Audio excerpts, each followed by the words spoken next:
کلو نفس ذائقۃ الموت، ہر نفس نے موت کا ذائقہ چکھنا ہے۔ ذائقہ کا معنی چکھنے والا، ذائقہ عربی میں اس کو نہیں کہتے جس کو ہم ٹیسٹ اور ذائقہ کہتے ہیں۔ ذائقہ اس میں فاعل ہے، جیسے قاتل قتل کرنے والا، قاتلہ قتل کرنے والی، تو ذائق چکھنے والا، ذائقہ چکھنے والی کو کہتے ہیں۔ بہت سے عربی الفاظ اردو میں آ کے نا ان کے مفہوم چینج ہوئے ہیں۔ تو کلو نفس، نفس کا لفظ عربی میں مؤنث ہے، انسانی جان کو کہتے ہیں۔ تو اللہ فرما رہے ہیں ہر نفس ذائقۃ الموت، موت کا ذائقہ چکھنے والا ہے۔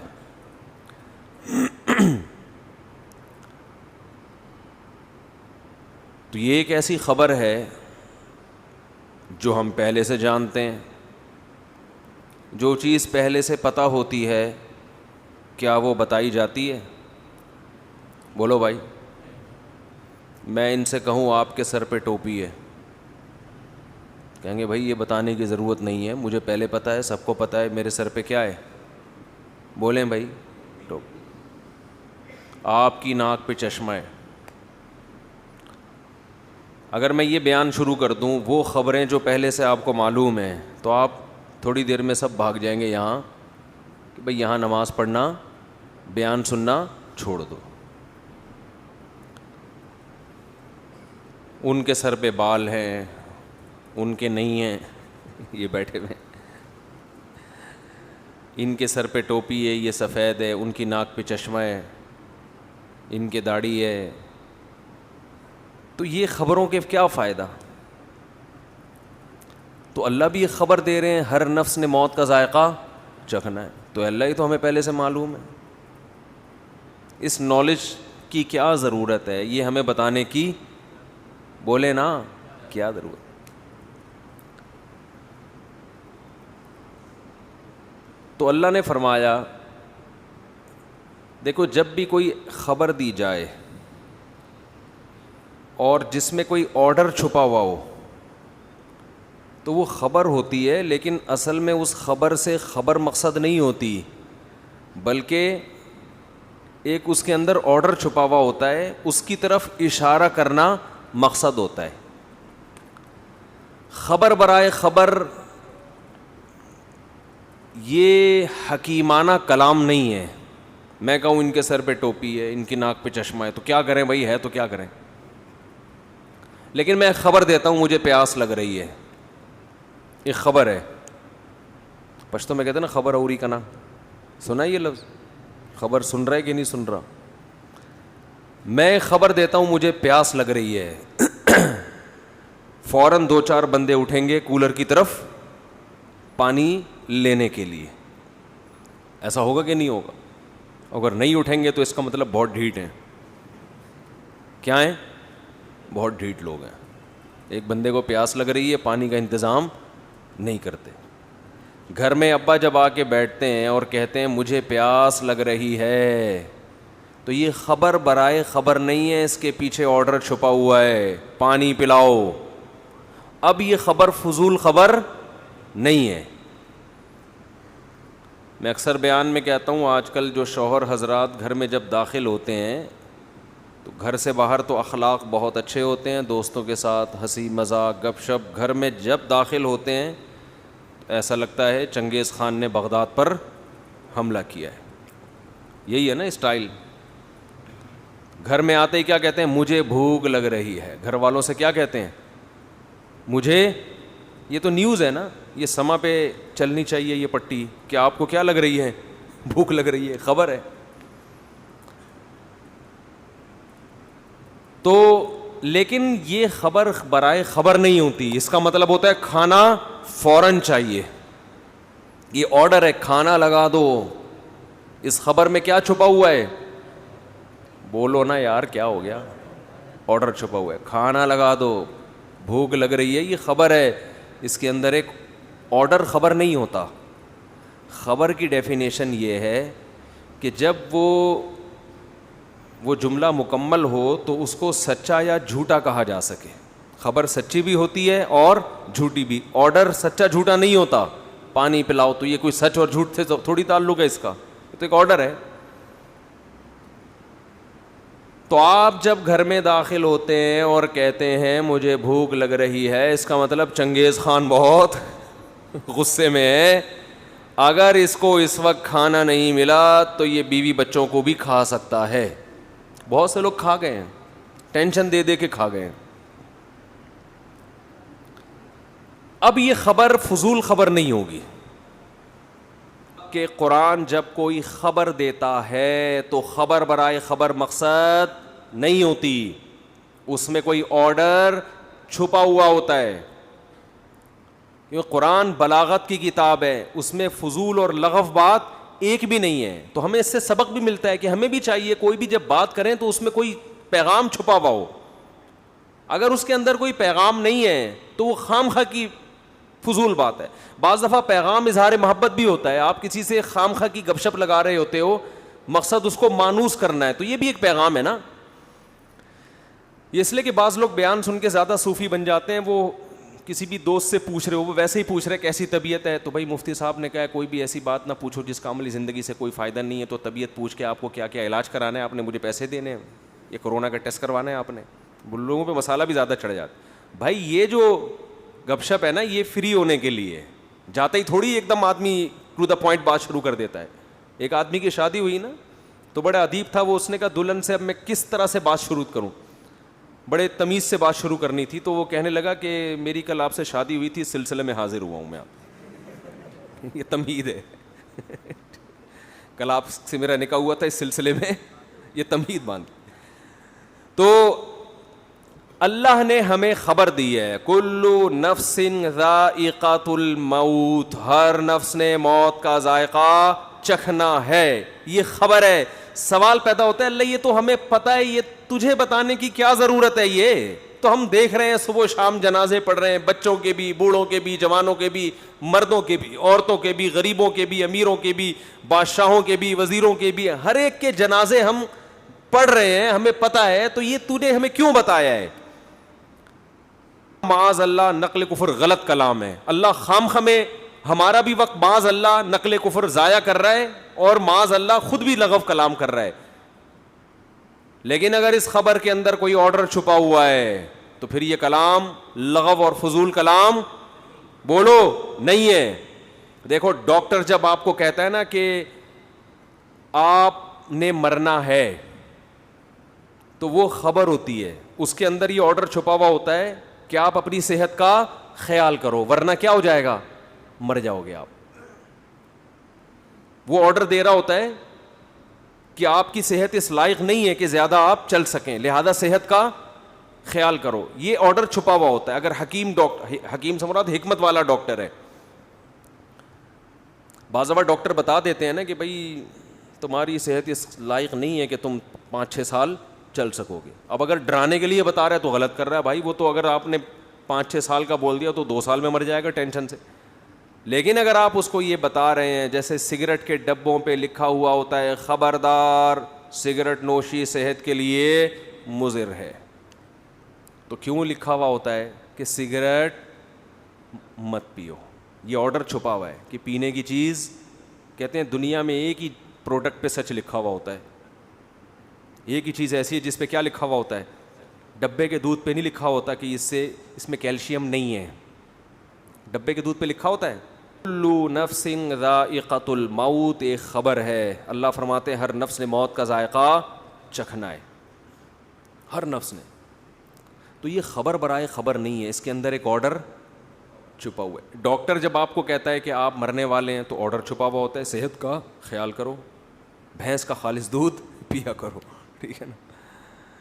حکیم جب کہہ رہا ہوتا ہے کوئی مقصد ہوتا ہے.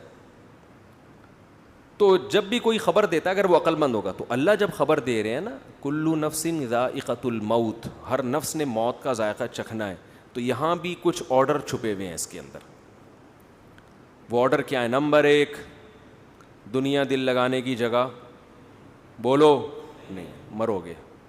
جیسے میں نے کہا تھا نا زید پیٹے گا وہ بیان میں کہا تھا نا, وہ زید میں مزہ نہیں آ رہا جب تک وہ نام نہ آئے نا. تو خیر اب کیا کریں. تو اللہ کہتے ہیں ہر بندہ کیا ہے, مرے گا. ہر بندہ کیا ہوگا, مرے گا. تو جو جگہ چھوڑ کے جانا ہے اس سے دل لگانے کا کوئی تک بنتا ہے بھائی. آپ ٹرین میں بیٹھے ہوئے ہیں, سیٹیں اتنی اچھی اور زبردست اور بہت مزہ آ رہا ہے یہاں پہ, تو بیگم ہم یہ سیٹیں گھر نہ لے جائیں اپنے ساتھ, کیا خیال, یہ اے سی نکال کے لے جائیں. اسٹیشن آیا تو آپ اتر ہی نہیں رہے, آپ اسی سیٹ سے چپک گئے ہو. کوئی غریب آدمی بیچارہ جھونپڑی سے نکلا ہوا, اس کو کسی نے اے سی پارلر میں بٹھا دیا, اب اس کو جھولے بھی مل رہے ہیں, مزہ بھی آ رہا ہے. کسی نے بعض دفعہ ہوتا ہے کہہ رہا بھائی, تو ایسے موقع پہ اسے کیا کہا جائے گا, بھائی یہ ٹرین ہے, یہ دل لگانے کی یہ مسافر خانہ ہے, یہاں سے آپ نے اترنا ہے. تو ایک آرڈر تو یہ چھپا ہوا ہے کہ دنیا دل لگانے کی جگہ بولو نہیں. لیکن یہ بات سمجھ میں نہیں آتی, جیسے کرونا جب تک خود نہ ہونا اس وقت تک سمجھ میں خود کو نہ ہو جائے, اس وقت تک نہ SOPs پر انسان عمل کرتا ہے, نہ اس کی سمجھ میں آتا ہے. وہ یہودیوں کی سازش ہی سمجھتا رہتا ہے, سمجھتے سمجھتے بالآخر سانس اکھڑتا ہے, پھر چیختا ہے آخر میں نہیں بھائی سازش وازش, یہ واقعی بیماری ہے. ہم نے بہت سے لوگ ایسے دیکھے ہیں, سمجھا کے تھک گئے تھے, نہیں مان رہے تھے. تو جب کرونا کا اٹیک ہوتا ہے نا تو پھر انسان کہتا ہے یہ والی علامتیں تو آج سے پہلے مجھ میں کبھی پائی نہیں گئی تھی. ایک صاحب تھے بہت الجھتے تھے مجھ سے, میں ان کو بتاتا بھائی یہ بیماری ہے, وہ نہیں مانتے تھے. پھر جب ان کو ہوا نا, پھر ان کا یہ ملفوظ ہے کہ کرونا ایک ایسی بیماری ہے جب تک خود نہ ہو انسان اس پر ایمان نہیں لاتا. تو میرے بھائی موت بھی ایک ایسی حقیقت ہے, مانتے ہیں زبان سے بولتے ہیں, دل سے نہیں مانتے. جب تک موت کا فرشتہ نظر نہیں آتا, سانسیں اکھڑنا شروع نہیں ہوتی, اس وقت تک کھوپڑی کام انسان کی نہیں کرتی. وہ مر گیا, فلاں مر گیا, اس کا ماموں مر گیا, اس کا چاچا مر گیا, اس کی پھوپھی مر گئی, اس کی خالہ اتنی خبریں بچپن سے سنتے آ رہے ہیں. بھائی وہ مرا ہے نا, میں تھوڑی, ابے تو بھی تو کسی کا پھپھا ہے, تو بھی تو کسی کی خالہ ہے, تو بھی تو کسی کا بھتیجا ہے, تو بھی تو کسی کا ابا ہے, تو بھی تو کسی کا دادا ہے, تو بھی تو کسی کا نانا ہے. جب تیرے ابا مر سکتے ہیں, تیرے نانا مر سکتے ہیں, تیری نانی مر سکتی ہیں, تیری دادی مر سکتی ہیں, تیری خالہ مر سکتی ہیں, تیری پھپھو مر سکتی ہیں, تو بھی تو کئی لوگوں کا یہ ہے. اوپر سے بولے گا موت برحق ہے, دل میں ہوگا میں نہیں مروں گا. اگر دل میں یہ ہوتا کہ میں مروں گا تو دنیا چھننے پہ روتا کیوں پھر؟ اتنا رو رہے ہیں, اتنا رو رہے ہیں, ہائے ہائے ہائے ہائے, جس سے ملو ہائے ہائے ہائے, ٹینشن لے کے بیٹھا ہوا ہے. اگر آپ کو کوئی بتا دے کہ آپ تھوڑے دنوں میں مر جاؤ گے, پھر آپ کو پلاٹ کی ٹینشن ہوگی؟ بولو کہ یار میرا کوئی پلاٹ نہیں ہے, میرا کوئی گھر نہیں ہے, میری کوئی گاڑی نہیں ہے, میری شادی نہیں ہوئی. ٹھیک ہے, ٹینشن ہوگی. بولتے کیوں نہیں؟ کیونکہ یہ بھی آج کل بیان سن کے لوگوں کو ٹینشن ہے کہ ہو کیوں نہیں رہی, یہ تو چار کی ترغیب دے رہے ہیں, ہماری ایک نہیں ہو رہی. ٹینشن پھر میرے پاس آ جاتے ہیں. اب تو جو مجھ سے ملنے کے لیے آتے ہیں میں وہیں روک کے بولتا ہوں شادی کے لیے تو نہیں آ رہا بھائی, وہیں سے یو ٹرن پکڑ لو, میں رشتے نہیں کراتا بھائی. تو کہہ رہے ہو واہ, تو ایک بھی نہیں ہو رہی ہماری. بھائی آپ کوشش کرو, ہو گئی ٹھیک ہے, نہیں ہو تو ہو کے بھی وہیں قبر میں جاؤ گے, نہیں ہو کے بھی مرا کے سب کیا ہے, ختم, فنش. یہ بھائی یہیں کے کھیل ہیں. جب ہیں تو پھر یہیں کے ہیں, تو پھر میں اتنی اہمیت سے بیان کیوں کرتا ہوں؟ اس کی اور وجوہات ہیں, وہ ابھی ٹاپک میں لے کے نہیں چلوں گا, اس کی وہ مذہب کا حصہ ہے اس لیے بیان کرتا ہوں میں. آخرت کی تیاری کے لیے اس ٹاپک پر بیان بھی ضروری, اس پر عمل بھی ضروری ہے, یہ اس وجہ سے کرتا ہوں.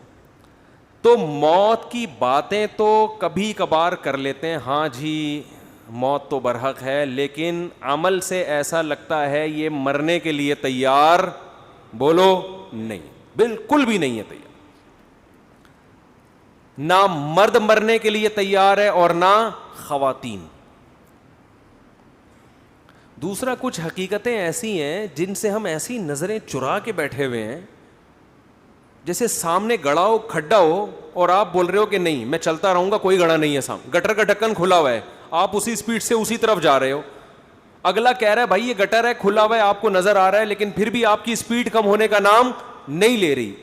ایسے ہی لوگوں کو قرآن کہتا ہے سمم بکمن عمیون, اندھے ہیں, بہرے ہیں, گونگے ہیں.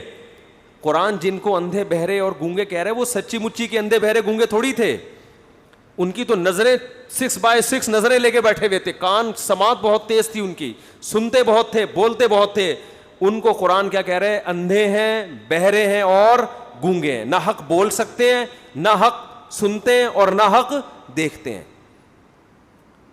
یہ انہی کے بارے میں کہا ہے جو موت کو مانتے ہیں لیکن عمل سے لگ رہا ہے کہ یہ تیار نہیں ہے اس کے لیے. ایسے ایسے واقعات سامنے آتے ہیں, انسان کانوں میں انگلیاں ڈال لیتے ہیں کہ بھائی یہ مت سناؤ ہمیں. یتیم کا مال کھانا, قرآن کہہ رہے آگ کے انگارے ہیں. باپ مر گیا نا, یتیم بچہ ہے, تو قرآن کیا کہہ رہے, کیا کھا رہے ہو؟ آگ کے انگارے. لوگ کھا رہے ہیں کہ نہیں کھا رہے؟ بولو نا.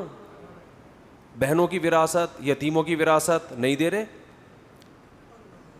دیکھو قرآن نے نا مالی معاملات میں بہت وعیدیں بیان کی ہیں. میں نے دیکھا ہے لوگ نماز روزے میں کسی حد تک آ جاتے ہیں پیسوں میں, کیونکہ آخرت کو بھول گئے. نماز سے دنیا نہیں جاتی نا بھائی, نماز پڑھنے سے دنیا کا کوئی نقصان نہیں ہو رہا, تھوڑا ٹائم نکال کے مجاہدہ کرنا پڑتا ہے. پیسوں کے معاملات میں آپ کی دکان بند ہوتی ہے, نماز میں تو 10 منٹ کے لیے دکان بند کرنی پڑے گی نا, کوئی بڑا نقصان تو نہیں ہے. لیکن جب آپ پیسوں کے معاملے میں کلیئر ہو کے چلو گے تو لاکھوں کروڑوں روپے سے ہاتھ دھونے پڑتے ہیں آپ کو. یہاں کے لوگ دنیا کو مسافر خانہ سمجھنا چھوڑ دیتے ہیں. پیسوں میں جو آدمی ایک نمبر ہوگا, اس سے پتا چلے گا کہ یہ دنیا کو واقعی کیا سمجھتا ہے. بولو, ارے بولو نا یار زور سے. یہ مسافر خانہ سمجھتے ہیں, عبادت سے نہیں پتا چلتا. ہم نے بڑے بڑے دنیا کی محبت کے مریض, بڑے بڑے کرپٹ لوگ دیکھے رمضان کے پورے روزے رکھتے ہوئے. ہم نے بڑے بڑے 2 نمبر 5 نمازیں پڑھتے ہوئے دیکھے, حج کرتے ہوئے دیکھے ہیں. انسان کی دینداری کا اور اس بات کا کہ یہ آخرت پر یقین رکھتا ہے, سب سے پہلے پتہ چلتا ہے کہ مالی معاملات میں کیسا ہے. پیسہ دینا کسی کو بہت مشکل کام ہے, اپنا نقصان کر کے. میرے پاس صبح شام کیس آتے ہیں, وہ 1 کروڑ کھا گیا, وہ اس کے 2 کروڑ کھا گیا. جو کھایا ہوتا ہے میں اس سے بولتا ہوں دو, اس کو کہہ رہے کہاں سے دوں, گھر بیچ کے دو. بھائی میں کیا روڈ پہ آ جاؤں؟ میں نے کہا جن کے پاس ذاتی گھر نہیں ہے کیا روڈ پہ سو رہے ہیں وہ سارے؟ بولو نا کیا ہو گیا بھائی, کرائے پہ رہو نا. نہیں جی میں کیسے گھر بیچوں, میں نے فلاں کا 2 کروڑ دینا ہے, 3 کروڑ دینا ہے, میں گھر کیوں بیچوں؟ پورے حرام خوری کے مزے اڑائے گا ہے بھائی. گھر بھی اپنا رہے, گاڑی بھی نہ بکے, سب کچھ ہو, اور پھر اضافی کوئی تکا لگ گیا تو فلاں کا قرضہ ادا کر دوں گا میں کیونکہ میرے بزنس میں لاس ہوا ہے. سمجھتے نہیں ہو میرا خیال ہے یہ ہو رہا ہے مارکیٹ میں, بزنس میں لاس ہوا, میں کہاں سے تو دے گا. آج کل میرے زبان پہ باپ کا لفظ چڑھا دیا بندے نے, تیرا باپ بھی دے گا ٹھیک ہے نا, مکان بیچ دے قرضہ فلاں کا. میرے چھوٹے چھوٹے بچے ہیں, میرے تو بھائی چھوٹے چھوٹے بچے بھی ہوتے ہیں, بڑے بڑے بچے بھی ہوتے ہیں. یہ تو ہمیشہ سے ہو رہے, بچے کبھی چھوٹے ہوں گے, کبھی بڑے ہوں گے, کبھی منجلے ہوں گے, کبھی نہیں بھی ہوں گے, کبھی ہوں گے. یہ تو دنیا کا حصہ ہے. تو کیا آسمان سے نیا نازل ہوا ہے کیا تیرے چھوٹے چھوٹے بچے ہیں؟ بچے تو پہلے چھوٹے چھوٹے ہی ہوتے ہیں, بڑے بڑے تو اچانک پیدا نہیں ہو جاتے. فضول قسم کی باتیں. مکان بیچو, فلاں کا قرضہ دو, نہیں آ رہی بات میرا خیال ہے. بہن وراثت مانگ رہی ہے, بیچ اس مکان کو جس پہ تو قبضہ کر کے بیٹھا ہوا ہے 1000 گز کے بنگلے پر, بیچ کے اس کا حصہ دے. اب دے تو تڑاک پہ آ گیا ہوں میں. یہ تمیز سے سمجھانے والی باتیں ہیں ہی نہیں. داڑھی اتنی لمبی رکھی ہوئی ہے, عمرے ہو رہے ہیں, تمہارا حج ہو رہا ہے, تو نے بہن کی وراثت کہہ رہے ہیں. جب مکان بکے گا, مکان تو 25 سال کے بعد جا کے بکے گا, اس وقت تو بہن بڈھی ہو کے مر چکی ہوگی, اس کو کیا فائدہ ہوگا اس مکان سے؟ نہیں جی ابا کا مکان ہے, بیچ دیا تو ہم کہاں جائیں گے. کیا جن لوگوں نے کیا کرائے پہ, میں ابھی تک اللہ کا شکر ہے کرائے پہ رہتا ہوں, ابھی تک میرا ذاتی گھر. ہم جب 14 بچوں کے ساتھ کرائے پہ رہ سکتے ہیں تو 2 بچوں کے ساتھ وہ بھی اتنے سے, اس میں تو دراز میں آ جائیں گے. اس کے لیے تو گھر کی بھی ضرورت نہیں ہے, ایک الماری خریدو اس میں رکھو اس کو. گھر تو ہے ہی نہیں آج کل, گھر تو وہ ہوتا ہے جس میں افراد ہوں. نہیں آ رہی میرا خیال ہے بات, ایسے ہی ٹھیک ہے جیسے چل رہے ہیں بھائی. گھر تھوڑی ہے یہ جو ایک آدمی کو گھر ہے, اس کے لیے اتنا ٹینشن ہے یار. 2 بچوں کے لیے کیا ٹینشن ہے, 2 بچوں کے لیے کیا ٹینشن, ایک بیوی ہے 2 بچے ہیں, اس کے لیے تو اب کرائے کی بھی ضرورت نہیں ہے بھائی. تو پیسہ دو, کیا کرو, یہ ہے نا میرا مکان بک جائے گا، کوئی مسئلہ نہیں ہے، آپ کا مکان بک جائے گا، یہ مکان اصل نہیں ہے، آپ کا مکان اصل میں وہ قبر ہے، جہاں بھی راحت اندھوری نے شعر کہا تھا نا، 2 گز صحیح لیکن میری ملکیت تو ہے، اے موت تو نے، کیا شعر ہے یار، اے موت تو نے مجھ کو زمیندار کر دیا، 2 گز صحیح لیکن میری ملکیت تو ہے، اے موت تو نے مجھ کو زمیندار. زمیندار جب بنتا ہے جب قبر میں جاتا ہے، یہاں سے کوئی نہیں نکالے گا، لیکن کراچی کے قبرستانوں میں وہ بھی نہیں ملتی، آپ وہاں سے نکالتے ہیں 1 سال کے بعد، گورکن کہتا ہے تھوڑا سائڈ پکڑ ٹھیک ہے، دوسرا مردہ ڈال رہے ہیں آپ. آدمی کہتا ہے یار یہاں تو آرام سے سونے دو. کراچی میں قبرستان بھر چکے ہیں، ایک ایک قبر میں 10 مردے دفنائے جا رہے ہیں. تو وہ 2 گز کا پلاٹ بھی 10 مردے اس میں شریک ہوتے ہیں. ابھی ایک صاحب آئے کہ وہ ہماری والدہ کا انتقال ہوا تھا، اسی قبر میں والد کو ہم دفنا رہے ہیں، جگہ نہیں مل رہی. میں نے کہا اپنی ذمہ داری پہ دفناؤ بھائی. اب مجھے نہیں پتا آپ کے ابا اماں کے تعلقات کیسے تھے، ہاں ایسا نہ ہو کہ ہاں سوری ابا کا انتقال ہوا تو اسی میں اماں کو دفنا رہے ہیں. میں نے کہا ایسا نہ ہو قیامت کے دن ابا بولے یار یہاں تو مجھے تھوڑا سا انجوائے کرنے دیتے، لیکن اگر اچھے تعلقات ہیں پھر تو ٹھیک ہے. تو میں نے کہا دفنا سکتے ہیں، اتنا عرصہ اگر گزر گیا، لیکن باقی آپ کے ابا اماں کے تعلقات کیسے تھے یا ابا جانے بولو آپ جانے. احتیاط اسی میں ہے کہ فاصلہ رکھا جائے. تو خیر پیسوں کے معاملے میں انسان کا پتہ چلتا ہے کہ یہ دل سے دنیا کی محبت اس کے دل میں ہے یا نہیں. پیسوں میں دل بڑا کرو، دینا سیکھو، لے لو یار لے جاؤ، مسافر خانہ ہے مریں گے. اور اللہ کا نظام ایسا ہے جو دنیا کو مسافر خانہ سمجھ کے پیسہ لٹاتا ہے، دولت آتی بھی اسی کے پاس ہے. رزق جو ہے نا ایسے آتا ہے سینگ مار کے گھستا ہے، جیسے بیل نا آوارہ بیل جیسے ٹکرے مار مار کے گھستا ہے نا لوگوں کے گھروں میں، ایسے رزق گھستا ہے. لیکن اللہ پہلے آزماتے ہیں کہ تو مجھ پہ اعتماد کرتا بھی ہے کہ نہیں کرتا. دینا سیکھو، کسی کا حق اپنی جیب میں مت رکھو. اور دیکھو مالی معاملات میں اللہ نے ایک اور حکم دیا ہے بہت اہم. اچھا لوگ یہ بھی دیکھ رہے ہوتے ہیں فلاں کو ضرور، میں اپنا 2 کروڑ کا مکان بیچوں گا تو فلاں کو ضرورت کیا ہے، وہ تو اتنا کھاتا پیتا آدمی ہے. او بھائی جان جب کسی کا پیسہ آپ کے ذمے ہوتا ہے تو آپ نے دینا ہے اس کو، وہ چاہے زرداری کیوں نہ ہو، ٹھیک ہے نا. اس کو ضرورت ہے یہ نہیں، یہ نہیں ہے شریعت میں، آپ نے دینا ہے. وراثت دینی ہے. ایک بھائی کروڑ پتی، ابھی ایک ویڈیو وائرل ہوئی تھی، پتہ نہیں صحیح ہے غلط ہے، کہ وہ بہن وراثت مانگ رہی تھی، اس کو بھائیوں نے کوٹا. مجھے نہیں پتا وہ صحیح ہے فیک بھی ہوتی ہیں چیزیں، یا بعض دفعہ کیس کچھ اور ہوتا ہے بنا کچھ اور دیا جاتا ہے، لیکن بعض دفعہ ایسا حقیقت میں ہوتا بھی ہے. بہت سے علاقوں میں بہن وراثت نہیں مانگ سکتی، اسے پتہ ہے میرے نمازی پرہیزگار بھائیوں کو غصہ بولو آ جائے گا.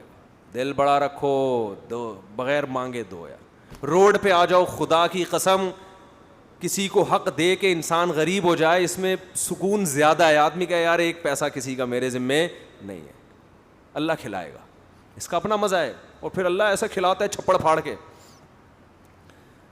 میں اکثر ایک واقعہ سناتا ہوں نا، پہلے زمانے میں تو دینی مدارس کے پاس وسائل بہت کم ہوتے تھے، تو ہم کتابوں میں ایک واقعہ پڑھتے تھے. ایک بہت بڑے بزرگ، نام ذہن میں نہیں ہے ان کا، انہوں نے کیسے غربت میں پڑھا. طالب علم تھے، پڑھتے تھے، تو گھر میں جب کھانے کے لیے آتے تو ماں کہتی آج ہم اللہ کے مہمان ہیں، کھانا نہیں ہے. مطلب یہ اشارہ تھا کہ آج نہیں ہے. اللہ کے مہمان کا مطلب کچھ بھی نہیں ملے گا آج، اللہ ہی کھلائے گا، روحانی طور پر کھلائے. بچے بھی بڑے نیک ہوتے تھے، چلے جاتے. ایک دن اسی طرح گئے ہیں، اماں کچھ کھانے کو ہے؟ انہوں نے کہا ہاں ہے. رونے لگے. اس نے کہا اماں جب تو یہ کہتی تھی نا آج ہم اللہ کے مہمان ہیں، اس میں زیادہ مزہ تھا. اس بھوک کو کس کے لیے برداشت کیا جا رہا ہے؟ اللہ کے لیے. اس کا اپنا مزہ ہے. امام احمد ابن حنبل رحمہ اللہ تعالی، جو امام بخاری کے استاذ ہیں، وہ کہتے ہیں ایک آدمی شادی شدہ بچوں والا جب وہ غربت سے پریشان ہوتا ہے، اپنے بیوی بچوں کی طرف دیکھتا ہے اور اس کے پاس وسائل نہیں ہیں، اور اللہ کے سامنے گڑ گڑاتا ہے اللہ کو اس شخص سے محبت اس عبادت گزار سے کئی گنا زیادہ ہوتی ہے جو ہر وقت مسجد میں بیٹھ کے اللہ اللہ کرتا ہے. سمجھتے نہیں ہو؟ ایک آدمی جو 24 گھنٹے اللہ کی عبادت کر رہا ہے اور ایک وہ جو اللہ کی مخلوق میں لگا ہوا ہے اور وسائل نہ ہونے کی وجہ سے اللہ سے دعائیں مانگتا ہے کہ اللہ ان کی خاطر مجھے روزی دے. جس کی آل اولاد ہو وہ تو پریشانی میں پھرتا ہے نا. کنواروں کو کیا ہے, ان کو تو گٹکے کے پیسے چاہیے بس. جو بال بچے والے لوگ ہیں ان کو ٹینشن ہوتی ہے نا, ان کو کھلانا ہے پلانا ہے. تو امام احمد کہتے ہیں شادی شدہ بال بچوں والے آدمی کو جو رزق کی ٹینشن اللہ کی طرف سے ملتی ہے, اس ٹینشن سے جو اس کے درجات بلند ہوتے ہیں وہ عبادت گزار کے درجات عبادت سے ایسے بلند نہیں ہوتے. ایک تہجد گزار اور دن میں روزے رکھنے والے کو وہ مقام نہیں ملتا.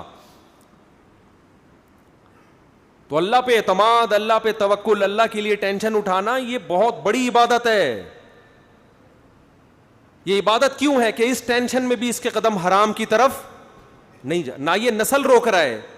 نسل روکنا بھی جائز نہیں ہے غربت کے خوف سے کہ کھلاؤں گا کہاں سے. اس میں اللہ پہ توکل واجب ہے کہ جس اللہ نے مجھے کھلایا ان کو بھی کھلائے گا. کسی کو کم دے گا, کسی کو زیادہ دے گا, کوئی بات نہیں. اللہ کا نظام ہے یبسط الرزق لمن یشاء ویقدر, جس کے لیے چاہتا ہے رزق کشادہ, جس کو چاہتا ہے تنگ کر دیتا ہے. جس کے کشادہ کر دیا شکر ادا کرے, تنگ کر دیا صبر کرے. بھائی اللہ کے ہاتھ میں ہے. اس بیس پہ نسل روکنے کی اجازت نہیں ہے آپ کو کہ پیسے نہیں ہیں تو بچے کیسے پالوں گا میں.